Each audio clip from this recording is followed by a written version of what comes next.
Hello welcome to competitive exams library YouTube channel. ఇంకేమైనా channel subscribe చేసుకునే వాళ్ళు ఉంటే తప్పకుండా ఛానల్ని సబ్స్క్రైబ్ చేసుకోండి. టుడే వీడియోలో మనం ఓబీసీలో క్రిమిలేయర్ అంటే ఏమిటి, నాన్ క్రిమిలేయర్ అంటే ఏంటి, రెండింటికి డిఫరెన్స్ ఏంటి, మనకి ఓబీసీ ఎలా అప్లై చేయాలి, ఇలాంటి కంప్లీట్ డీటెయిల్స్ అనే వాటిని తెలుసుకుందాం.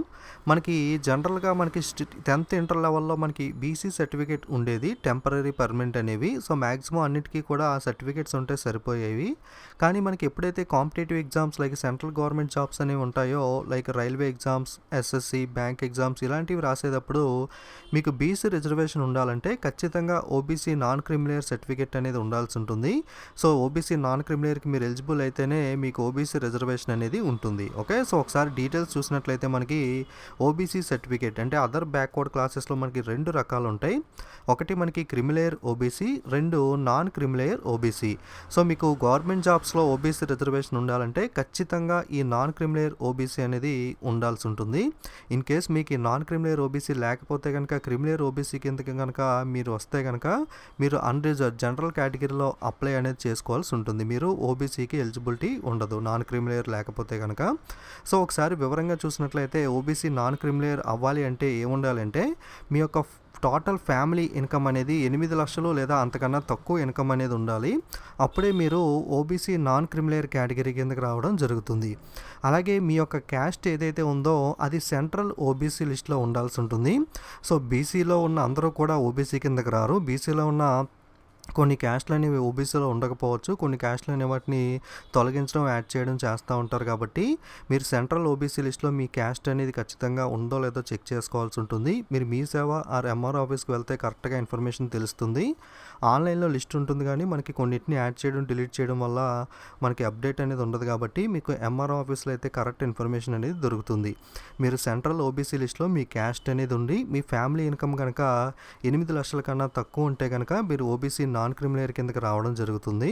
సో మిగతా వాళ్ళు ఎవరైతే ఉంటారో అంటే 8 లక్షల కన్నా ఎక్కువ ఇన్కమ్ ఉన్న బీసీ క్యాండిడేట్స్, అలాగే మనకి పేరెంట్స్ కనుక గ్రూప్ 1 లేదా అంతకన్నా పెద్ద గవర్నమెంట్ జాబ్స్ కలిగి ఉంటే కనుక వాళ్ళు కూడా ఓబీసీకి ఎలిజిబిలిటీ ఉండదు. ఓకే, 8 lakhs కన్నా ఎక్కువ ఇన్కమ్ ఉన్నా మనకి పేరెంట్స్ గ్రూప్ 1 లాంటి గవర్నమెంట్ జాబ్స్ కలిగి ఉన్నా సరే మీరు ఓబీసీకి రారు. అంటే అన్రిజర్వ్ మీరు అప్లై అనేది చేసుకోవాల్సి ఉంటుంది. సో వ్యాలిడిటీ అనేది జనరల్గా మనకి ప్రతి ఫైనాన్షియల్ ఇయర్కి మన ఇన్కమ్ అనేది చేంజ్ ఉంటుంది. కాబట్టి ఒక ఫైనాన్షియల్ ఇయర్ అనేది మనకి ఓబీసీ సర్టిఫికేట్ వ్యాలిడిటీ అనేది ఎప్పుడైతే మీకు ఏదైనా రీసెంట్ డాక్యుమెంట్ వెరిఫికేషన్ లాంటివి ఉన్నప్పుడు మీరు ఫ్రెష్ ఓబీసీ అనేది అప్లై చేసి తీసుకెళ్ళడం అనేది మంచిది. ఓకే, సో నెక్స్ట్ మనకి జనరల్గా ఓబీసీ సర్టిఫికేట్కి అప్లై చేయాలంటే మీకు ఓబీసీ సర్టిఫికేట్ యొక్క అప్లికేషన్ ఫామ్ ఉంటుంది. మీకు మీ సేవలకు వెళ్తే ఓబీసీ అప్లికేషన్ ఫామ్ ఇస్తారు. సో అక్కడ ఒకసారి మీరు కనుక్కోండి, ఎందుకంటే ఒక్కొక్క చోట మనకి ఒక్కొక్క డాక్యుమెంట్స్ అడగడం జరుగుతుంది. జనరల్గా అయితే మీకు ఇన్కమ్ ప్రూఫ్ కింద రేషన్ కార్డ్, అలాగే ఆధార్ కార్డ్, అలాగే మీ యొక్క టీసీ ట్రాన్స్ఫర్ సర్టిఫికేట్, అందులో మీకు క్యాస్ట్ అనేది ఉంటుంది కదా, అలాగే మీ యొక్క జనరల్గా స్టేట్ గవర్నమెంట్లో ఎంఆర్ఓ ఆఫీస్లో తీసుకున్న క్యాస్ట్ సర్టిఫికేట్, అలాగే ఒక్కొక్క చోట మనకి నోటరీ కూడా అడగడం జరుగుతుంది. ఒకసారి మీరు మీ దగ్గరలో ఉన్న మీ సేవకు వెళ్ళి అక్కడ ఓబీసీ అప్లికేషన్ తీసుకుని ఎగ్జాక్ట్గా ఏ డాక్యుమెంట్స్ కావాలి అప్లై చేయడానికి అని కొనుక్కుంటే వాళ్ళు చెప్తారు. అది ఫిలప్ చేసి మీరు ఆ డాక్యుమెంట్స్ని అటాచ్ చేసి మీరు అదే మీ సేవలో ఇచ్చినట్లయితే మీకు 1 weekలో ఓబీసీ సర్టిఫికేట్ అనేది రావడం జరుగుతుంది. సో ఈ విధంగా మీరు ఓబీసీకి అప్లై చేసుకోవచ్చు.